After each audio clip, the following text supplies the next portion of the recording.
Hello again. My name is Mark Holthe. I'm a Canadian immigration lawyer, an ex-immigration officer, and I am one of the founding partners of the law firm of Holthe Tillman, located in the beautiful province of Alberta, Canada. I'm also the founder of the Canadian Immigration Institute, and I host a weekly podcast called the Canadian Immigration Podcast. Well, this little video here is number 3 of 3. And in this video, I am going to share with you probably one of the second most common questions I get with respect to the Canadian express entry immigration process. So without further ado, let's dive into it. Here's the question. How do I establish proof of funds? And then, what documentation do I need to include if I don't have enough money in my bank account? So basically what's being asked here is, okay, what do I need to provide to show proof of funds? And let's say I don't have enough money. Maybe can I borrow it from family or something like that? So that's really what's going on here. So let's take a look and see. The first question to ask yourself is, are you even required to provide proof of settlement funds? The reality is, there are times when settlement funds are not required. And if you fit into one of these categories, these two here, then you don't need to worry about funds. If you are granted an invitation to apply under the Canadian Experience class, you're exempt. In like manner, if you have a job offer supported by an LMIA, you're also exempt. If you don't fit into one of these two categories, then yes, you need to provide settlement funds. So what does CIC, or now Immigration, Refugees and Citizenship Canada, really want? Well, they tell us that you must provide an official letter issued by the financial institution which you have your finances with. You must list all your bank and investment accounts, including account numbers, the dates each account was opened, balance in each account over the past 6 months. So what if you just get a cash injection from family? What do you do? Well, let's see what else that IRCC or CIC wants.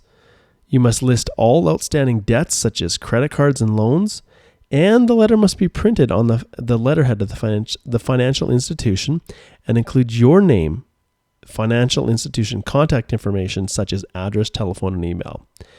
All right. So here's the funds. So you look at the list, you say, well, I'm married and I have 2 children.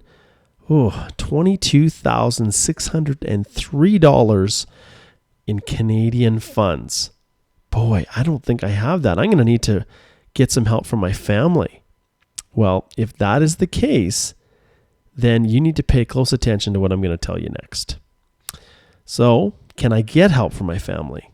Well, if you're receiving money from family, understand it must be an irrevocable gift, not a loan. And it has to be confirmed as being that. So if your bank account shows a large deposit, you better be able to explain where it came from. So if it was a gift from family or potentially the sale of a home or property you had in your home country, then make sure that you provide an explanation of where it came from, including the documents supporting the sale and the transfer of the funds. Well, if it's a gift from family, then you better have a statutory declaration confirming this. The contents of this statutory declaration I've set out here. It should include the date and the amount that the funds that were transferred, account numbers for you and the family member gifting the money to you. I would include reference numbers for the wire or other transfers. And most importantly, the statutory declaration must confirm by that giver, that family member who give the funds, that it is an irrevocable gift and not a loan. So if it looks like a loan, the government is not going to accept it. Okay, what are some other tips? You can use multiple accounts collectively to show sufficient funds. So it doesn't all have to be in one account. If you have sufficient funds in one account, well, then you don't need to provide details of all the other accounts. However, if all those other accounts carry all the debt that you have accumulated, and in actuality, after that debt has been paid off, you really don't have the resources, then that could cause you a problem. You cannot use property valuations. In many countries, property values are inflated, and what the property is actually going to sell for is drastically lower than what the valuation says the property is worth. So the funds must be unencumbered. In other words, you would need to sell that property and actually get the money in your hands and into your account. So it has to be unencumbered funds, and property is considered, I guess, cumbered. All right. And remember, you can't use borrowed funds, no loans. So there you have it. There's all I got for you.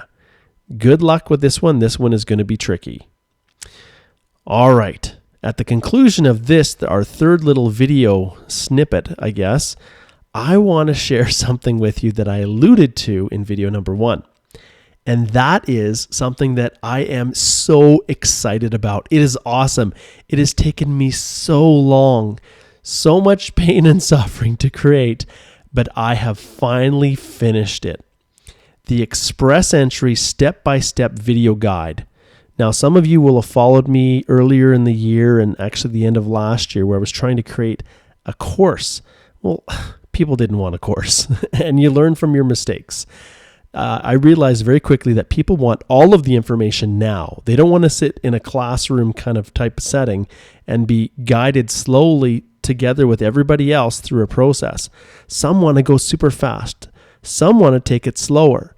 And so I decided I'm going to create this complete, it's a screencast of every aspect of the whole process, including me walking you through step by step this whole crazy Express Entry portal experience. And so this step-by-step guide in video 4, I am going to give you a sneak peek, an exclusive sneak peek into what it actually looks like, what you're going to get. But I can tell you that these video tutorials, there's over 40 of them. I've broken every little bit of this process down into bite-sized pieces because let's face it, some of you are single. Some of you don't need all the information on how to include supporting documents for your wife or how to fill out your husband's the electronic application for permanent residence forms. Or maybe you don't have children. Maybe you do. So I have broken down all of these little tiny pieces of the Express Entry process right from the very beginning of registering for your MyCIC account so that you can log into the government's website, all the way through to getting that confirmation of permanent residence in your hand with the instructions that say come to Canada and land and become a permanent resident. In addition to the complete walkthroughs that I've done, and I can tell you, they took me a long time to do. I have also created a number of other videos all around the various questions and problem areas that people run into. And I have created a resource bank of those. And of course, we have our very own private Facebook group called Express Entry Law. So I'm not going to give it all away. You're going to have to watch video number 4. But all I can say is it is awesome. And I am super excited. There is nothing like this out there. I don't think anyone would be crazy enough to spend the amount of time that I put into creating this. But it is literally as if you are sitting here in my desk, walking through the process of filing these many, many, many Express Entry applications. I literally walk you through what to put in every section. It is live. It is real. It is working right within the exact Express Entry system, right from the profile all the way to filing the electronic application for permanent residence, and everything is there. And so as people ask me questions, I complete a new video and put it into the resource bank. I try to be as active as I possibly can within the Facebook group, and it's a community. Welcome. I'm excited to have you join us. See you in video number 4.